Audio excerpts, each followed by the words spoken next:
Hello friends, good afternoon. So, hope you all are doing well. So, this is Ms.S.Harishini here, Assistant Professor, Department of Psychology, the Standard Fireworks Rajaratnam College for Women. So I hope you all are doing well. So, let's start with an amazing journey today. So, I think today's topic will be very relatable with all of you, and you can just feel the real lifetime instances while relating to this topic. So, without any further ado, let me just go with the flow. So, welcoming you all back again to the session. Hope you all will enjoy this session to the core and will go away with very good insights and much clearer understanding about today's topic. So, the topic of the day will be defense mechanisms. So, first of all, I think this word defense is really so powerful because always we tend to defend ourselves from everything, right? So, basically defense is nothing but protection. So, we always want to be protected, correct? No one else wants to get damaged. We always want to get protected by someone, and we always wanted to protect someone, correct? So, now I am going to talk about what defense mechanisms are and how we are using it unconsciously with ourselves and also with others. So, that is why I told you, you will be able to relate it so well, and let us blend the concepts together. So, welcoming you all back again. So, moving forward, first of all, we should know what defense mechanisms are. So, yes, I hope you all know about Sigmund Freud, yes, the superhero of psychology. So, his contribution to this field was really so large, and as I said, this genius person called Sigmund Freud is someone who brought this beautiful concept of defense mechanisms into light, right? Okay. So, first of all, you should understand, my dear friends, what are defense mechanisms and how do they work, and how we take it actually within ourselves. So, let us go. Basically, defense mechanisms are nothing but they are unconsciously used psychological strategies which help people to deal with anxiety and to deal with the threats when it comes to self-esteem, and we also use this when we encounter difficult feelings. So, this is what we call it as a defense mechanism. So, when you are unconsciously struggling with certain psychological strategies that help people with anxiety, and when you think like your self-esteem is getting affected, that is when these defense mechanisms are getting in. Okay. So, basically these defense mechanisms have both positive and negative effects as well, and yeah, it was first described by the famous psychologist Sigmund Freud in his psychoanalytic approach of personality. Okay. So, now what does Freud tell about this? According to Freud, he says that these mechanisms protect our conscious mind from the contradictions which is happening between the animalistic id and the idealistic superego, which ultimately contributes to mental homeostasis. So, I hope friends you all know about the iceberg theory, right? So, we all have the conscious mind, subconscious mind and the unconscious mind at the bottom. So, just like how an iceberg is submerged in water, the larger part is inside and the smaller part of the iceberg is alone visible outside, right? So, just like that smaller part of the iceberg which is available outside is only the conscious mind. So, below that conscious mind we have the subconscious, and finally at the bottom we have the unconscious, right? So, these defense mechanisms happen unconsciously when contradictions are happening between the idealistic id and the idealistic superego and the animalistic id. So, we all know that id is something which works upon immediate gratification, right? It does not work upon a reality principle, it works on immediate gratification, whereas superego is something which works on your own moral values, norms and rules and so on, whereas this ego is something which helps in balancing between the id and the superego, right? So, when we unconsciously struggle with something, that is where we use these defense mechanisms, right? Okay. So, now moving forward, how do these work? Like how do we apply it in our daily life, in our own relationships and also with others? Okay. So, now in Sigmund Freud's model of personality, he talks about this emotional state called ego. So, this ego is the aspect of personality which deals with reality, because this ego knows very well what is right and what is wrong. It will have a very clear distinction of what you have to do properly, whereas your id works upon immediate gratification and your super ego works upon your own morals, values and norms and so on, right. So now while doing this, the ego struggles a lot in order to balance between the contradictions between the id and the super ego, because the id will have a different demand whereas the super ego will have a different demand. Now this ego, this superhero called the ego is someone who tries to balance between these two persons, because id is also very adamant and super ego is also very adamant, and in between ego is like, oh God, please do save me, because ego is someone who tries to balance between the id and the super ego, and when the ego component tries to do this, that is when defense mechanism come into picture. Okay, right. So then moving forward, as I discussed earlier, we have these three levels of the mind, that's id, super ego and the ego. So let's just revise it a little bit. When we talk about the id, this part of the personality seeks to fulfill all the wants and needs and desires and all the impulses, right. So it is basically the most basic primary part of our personality, right, and it does not basically consider things such as appropriateness, morality, or even it will not consider if it is possible in reality or not, because the id component always works upon instant gratification, that instant urge to fulfill all the desires. Okay, whereas the super ego is someone, that part of the personality that tries to get the ego to get in an idealistic and moral manner. So the super ego component wants the person to behave as per their own norms, morals and values. Okay, so this super ego is made up of all the internalized morals and values we acquire from our parents, from our family members, from our religious influences and collectively from the society as well. So the super ego component works on your own internalized morals and values. Okay, right. And now moving forward, we are going to discuss about the different types of defense mechanisms, and I hope they will be very interesting. So as of now, I hope you all are clear with what's id, ego and super ego and what are defense mechanisms basically. So these defense mechanisms happen when the ego tries to balance between the id and the super ego. Okay, so now moving forward, let's discuss about the different types of defense mechanisms, and here they are. We have 10 in number, that's denial, displacement, repression, suppression, sublimation, projection, intellectualization, rationalization, regression and reaction formation, right. So let's dive into each of them in depth. First of all, let's talk about denial and displacement. Okay, so let me tell you, like, at some point of times we deny, we say a very strong no to certain things very strongly, right.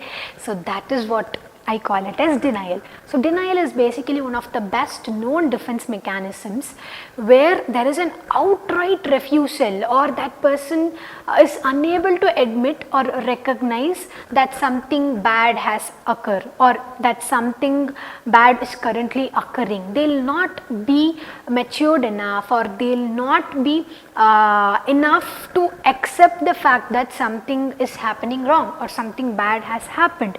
They will be unable to accept the fact. That is what we call it as denial. Okay, so basically in most of the situations where we got damaged, where we got so emotionally hurt, we will not be able to accept that situation as it is. So that is what I call it as denial, right.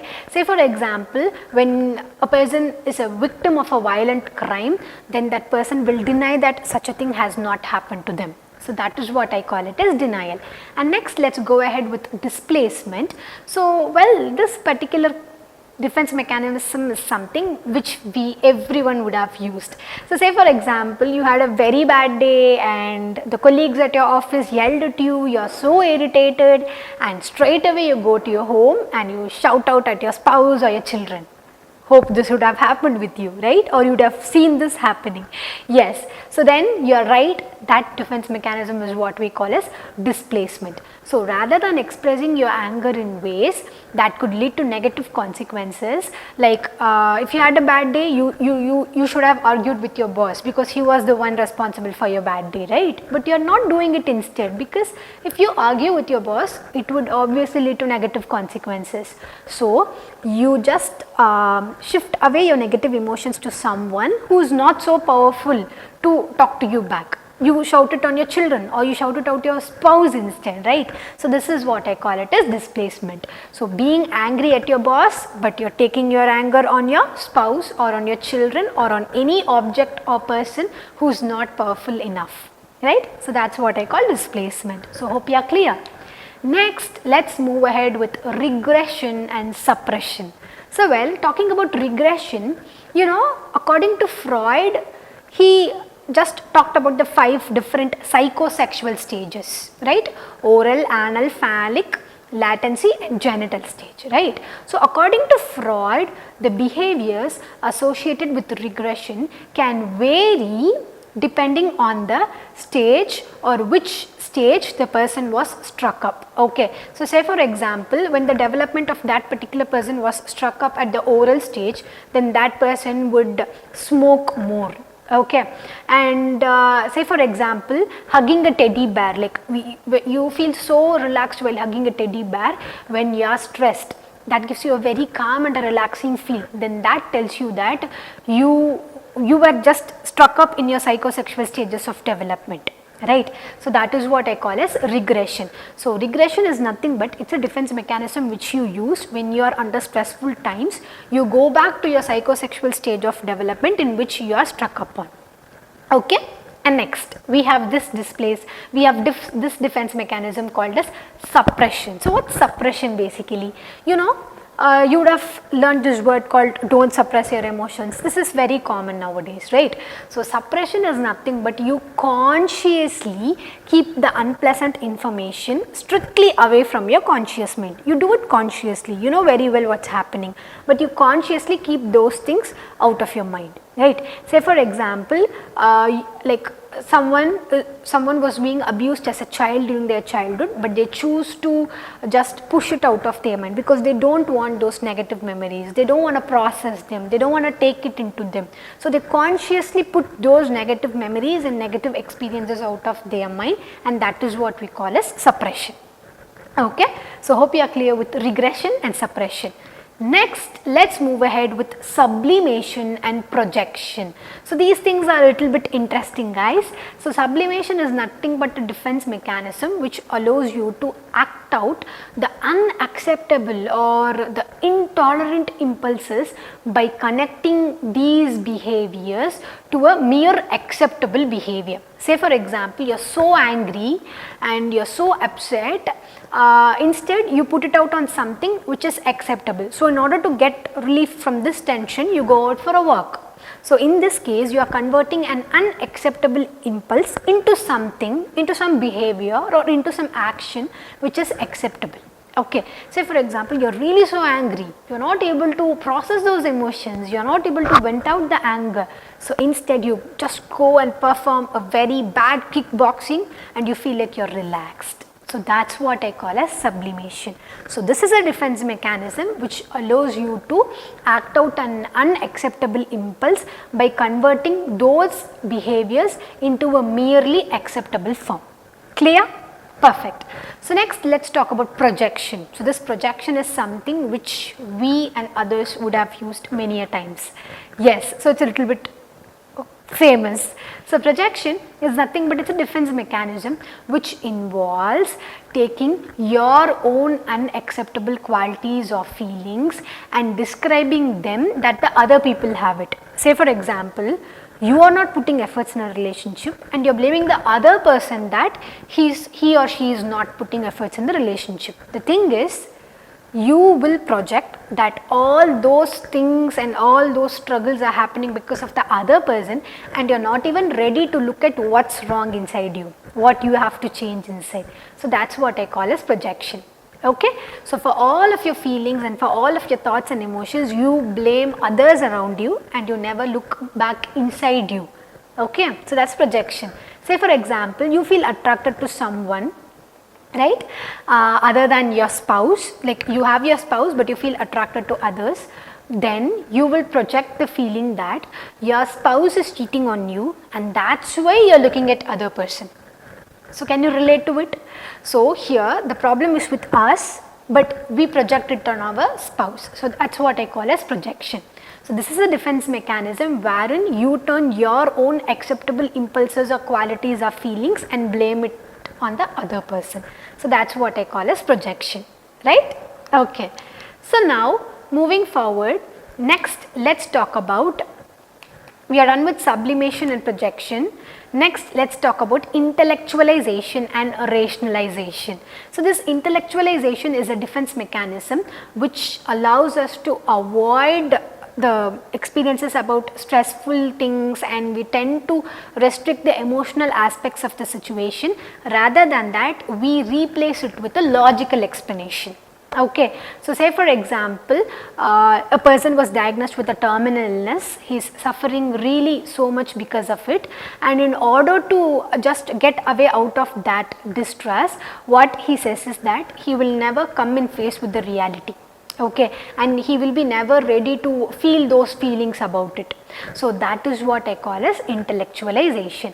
Say for example, like you are having a very close family and you are staying busy with making the arrangements instead of feeling sad. Okay, because you know, like they are hurting you, they are avoiding you, but instead you feel happiness in making all those arrangements. You replace it with a logical feeling. That is what I call as intellectualization. Okay, so intellectualization is nothing but that's a defense mechanism which you use to avoid thinking about the stressful emotional aspect of the situation and instead focus on any logical component of the same event. Okay, right? Because when you lose a close family member and you actually stay busy all the time because to keep those feelings away from you, right? So that's what I call as intellectualization. And next let's talk about rationalization. So this rationalization is also a defense mechanism which involves explaining an unacceptable behavior or feeling in a rational way, in a logical way, whereas we avoid the emotional part of it. Right. So that's what I call as rationalization. Say for example, you feel like you are going to get a loan for your house, but you got denied, the loan wasn't accepted. So at this point of time, what you do is you rather say that okay, anyway the house is also big, so if I get a loan it will cost me more, so it's better that the loan got cancelled. Are you able to relate with me? So this is what I call as rationalization. So rationalization is a defense mechanism which will help in explaining an unacceptable behavior wherein I try to avoid the truth and I convince it with a logical explanation. So that's what I call as rationalization. Alright? Okay. So now let's go ahead with the next set of defense mechanisms. So we are done with intellectualization and rationalization, and finally let's talk about repression and reaction formation. So repression is also a defense mechanism which acts to keep the information out of your conscious awareness. So you don't want those memories, you want them to disappear, right? But they continue to influence your behavior. So that's what the truth is. Okay. So in case of repression, you wanted to keep those information out of your conscious awareness, but still it's affecting you deep down. So that's what I call as repression. Say for example, you know, like you, the person was abused as a child, so those memories were repressed, but she thinks she has forgotten that, she has kept all those memories out of her conscious mind, but still she got affected because of those memories. She can feel that pain. So that's what I call as repression. So you remember that you were abused, but since you are repressing those memories, you are not able to exactly remember what happened. Right? So that's what I call as repression. And finally, let's talk about reaction formation. So reaction formation, basically it helps in reducing your anxiety by taking up the opposite feeling or impulse or behavior. Say for example, have you ever observed people, like when someone is really so sad inside but they pretend that they are okay and happy outside? Even we would have done that, right? When something is bothering us or we got hurt really so bad, but still we pretend that we are okay in the outside, right? So that's what I call as reaction formation, right? So you are exactly representing the opposite feeling of what you are feeling inside. So that's what I call as reaction formation. Okay, so say for example, you are so sad about a recent breakup but you act like you are happy about it because you don't want to disclose that, right? So that's what I call as reaction formation. Okay, perfect. So now moving ahead, what are all the interventions that I can do with these defense mechanisms? Because now we have learnt a pack of defense mechanisms which we are actually doing unconsciously with ourselves and also with others, right? So now what are all the possible interventions I can do for that? So basically, first of all, you should become self-aware about yourself and you should figure out what kind of defense mechanism you are using.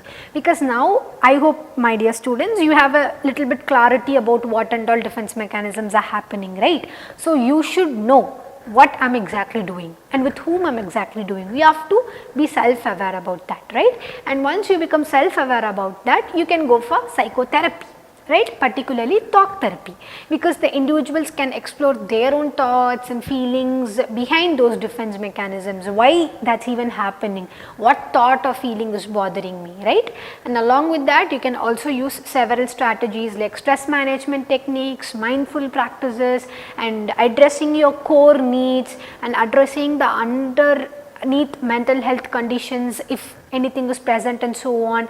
And you can also learn more about your coping mechanisms, like what and all mechanisms you are using when you deal with a stressful situation and so on. Okay, so these are all the things which you can do.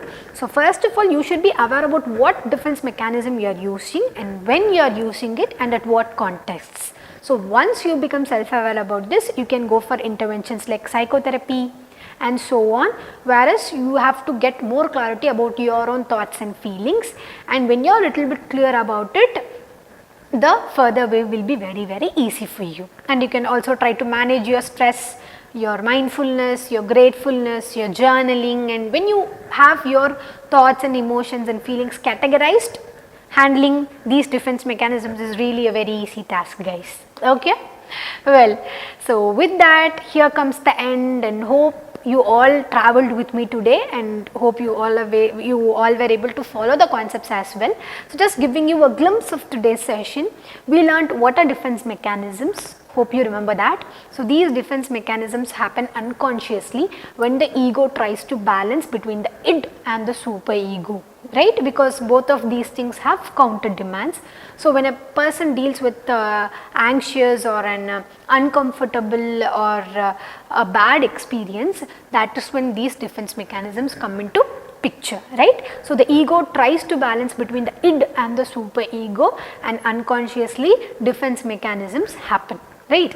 So we learned about different types of defense mechanisms. We started with denial. Denial is strongly not accepting the fact that has happened. Displacement is a defense mechanism wherein rather than venting out the negative emotion in the original cause, you vent it out on someone else, right? That's displacement.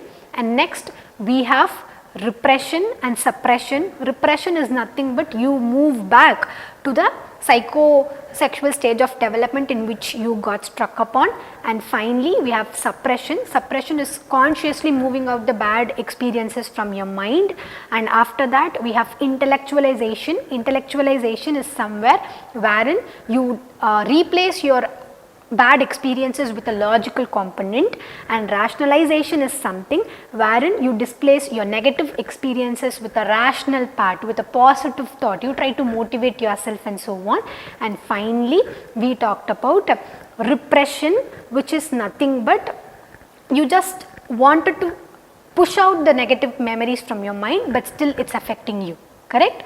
So with that, we are done with the different kinds of different mechanisms, and we also try to frame interventions for the same. First, you should be aware about your defense mechanisms, and then moving forward, you can go for psychotherapy, mindfulness, stress management techniques, journaling, and so on.